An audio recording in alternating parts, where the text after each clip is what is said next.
This is it. The housing conversation, local markets, real lives, better decisions. I'm Brian Smyth, your mortgage guy. This is Jake Johnson, your realtor guy. What do you got, Jake? Man, it's a great time to be working in real estate, that's for sure. Helping people is what we do, right? And sometimes that's talking about stuff that has nothing to do with real estate, and then it all loops back around. But also, you're just building rapport. I think the last 2 weeks have taught me work with people, and they trust you, and that's how we get things done. Good, bad, and situations doesn't matter. If you build trust, they're going to work with you, and that's what we got to do. Yeah, I love that. That's awesome. I couldn't agree more. I was just saying today that I've been working on a couple of files that seemed insurmountable, impossible, and dead, Yep. and they are alive and well today. One of those Hmm. pride points where not all lenders are created equal, and being able Hmm. to get there and figure it out and work it out is just something that makes it worthwhile. It's the stuff in the job Yeah. that we love to do. So I don't know. I see Hmm. you appear to be out in the field. You're working. Where you got? What's out in the field? What are we doing? Ironically, I'm literally between two cornfields. Like, ironically, I am actually between the fields. Um, yeah, no, it's been I think the beginning of the year has been focused on a lot of reconnecting with clients and people and partners. And so right now I just showed a house on the lake. It needs a little work, but nothing crazy. And so it hopefully will work. But to that point about people working with a long time, I've been helping these clients. We've been looking for a second lake house for them. They live in North Carolina in the Madison area. Now we've been looking for, gosh, over a year now, year and a half. We met at an open house on another listing I have, and they're like, it's not perfect for us, but we want to work with you. So it's been great getting to know them and getting to know their parents who live here, who have been accompanying me on a lot of the showings. We're not going anywhere, right? I mean, it's if I find a great house, I send it to them. Does it work? No. Okay, let's find the next one. I think that's as partners, our job is to be an advocate and also to be like, hey, here's an option. I don't know if it's perfect, but it's pretty close. What do you think? Um, and I think that's probably something that you were just talking about with finding solutions, right? Sometimes it's not the easy solution. Sometimes it's not the first solution. But at the end, does it get you the house? Yes. Mhm. Okay, then we should take that. Um, but sometimes solutions mean bending rules. So I'm putting you on the spot, Brian. Not that you would bend rules, but talk to me about how it can be a no to a yes when it, like, it seems cut and dried, right? We get the offer under contract, it's either going to close or not.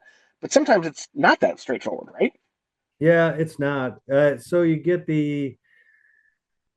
some of the stuff is you would look at it, and we work in guidelines, and Mm, different lenders have different overlays. So New American Funding, where I'm at, we are a mortgage banker. So we have the ability to work in-house and work in our New American Funding products, but I can also broker things out, and I can find mm, solutions in that way. I can work in the non-QM world.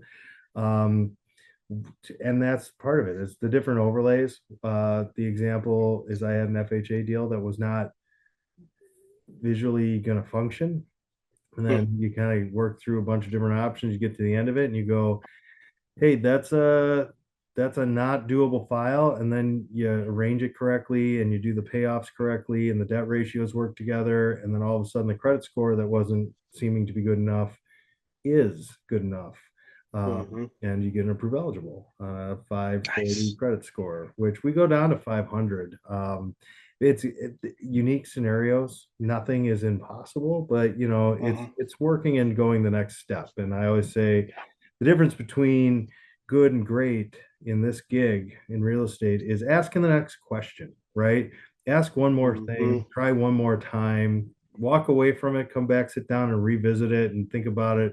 Did you do the math right? Is there a different way to get to the end?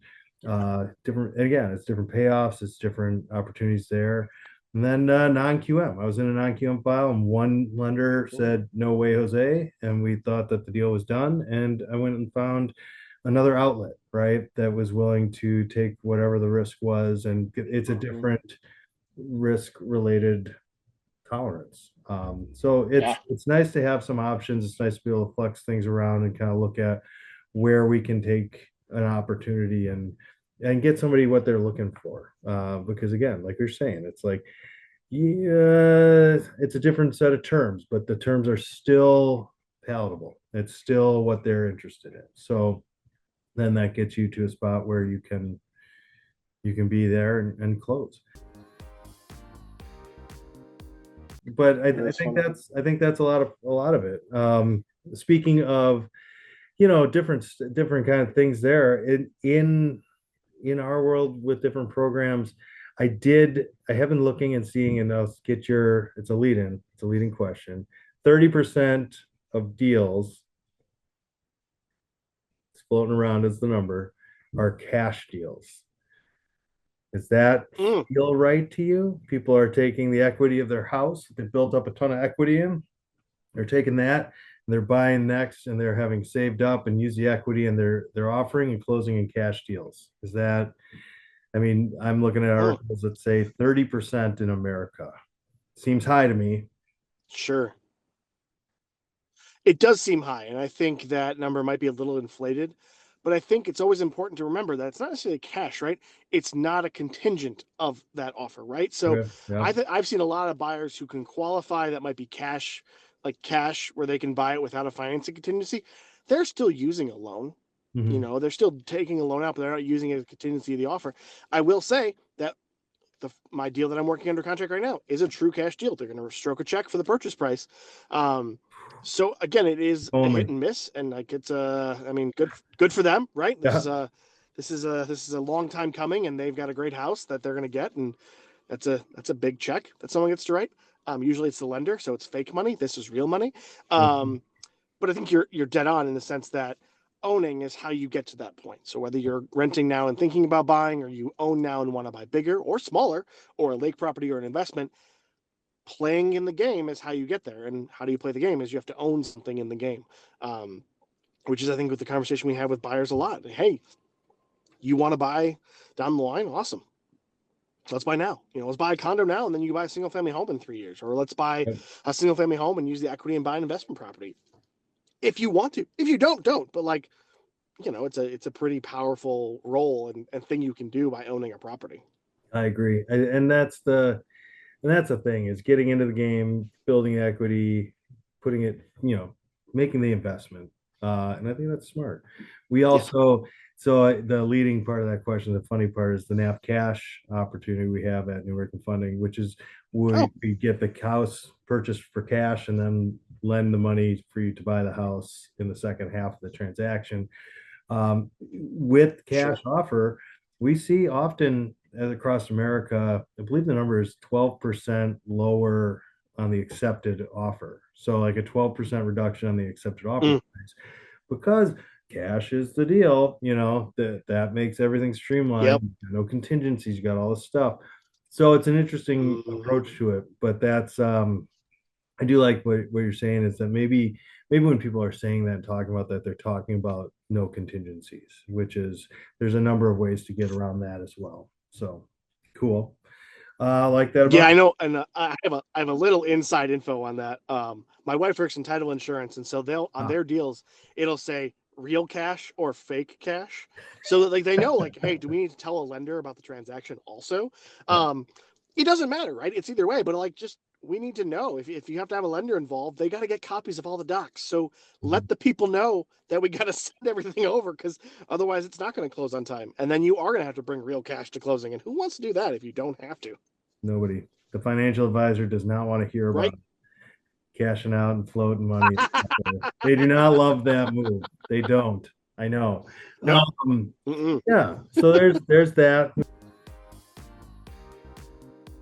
I want you to dream. And I say dream because I've talked to a lot of buyers who are like, I want a house. I'm like, I know, that's why we're talking. And when you ask them the next question, I'm like, so what would it look like if I found it for you? They're like, I don't know. I was like, okay, I need you to dream bigger. So it's March, it's spring, hope springs eternal or whatever, and the grass is going to grow and it's going to stop snowing at some point here. Dream of the big scary thing that you could see yourself having in a home, and then we can find it. If you don't tell us the dream, I can't find it for you. Right. And it's usually a small thing that you think is insurmountable that we can find. So have a dream. Let's go get it. Yes, I love that. On that note, I think it's cool. I've always said I set my expectations in a negotiation or an effort or a goal at the number one textbook, couldn't be better version, Mm-hmm. and then we work our way back to reality from it. And that just ends up with such great things around me. Like I'm so thrilled Yeah. when that works out, even kind of. And I'll tell you what, many times in life I've gotten the textbook win where it's like, oh my goodness, that Oh that yeah. is a gift. So uh I agree with you. Go big or go Yep. home. Why is Truth. Cinderella bad at basketball? I don't know why. Because she's always running away from the ball. Yeah. Oh yeah. Oh, Even that's great. even I was like, all right, I'm gonna say it. I may say it to I my love it. team. We'll see. I was gonna say sounds like a great coaching. Don't be a Cinderella. Go to the ball, not away. And they'll be like, "Thanks, coach." Like, you're welcome. Go Go do to it. the I'll ball. do it. Have the ball Uh before you use the ball. Yeah. So that's one of my sayings. You got to have it before I you use love it. it. For the love of God, stop trying to dribble it out of the air. Uh, Yes, so there you go. Dad joke and basketball tip. Um, love it. with that, I think we're ready to sign off. You ready? Yeah, Quick trip sign off. absolutely. Still not a sponsor. Maybe never. We'll see. Uh, let's see you next time. See you next time.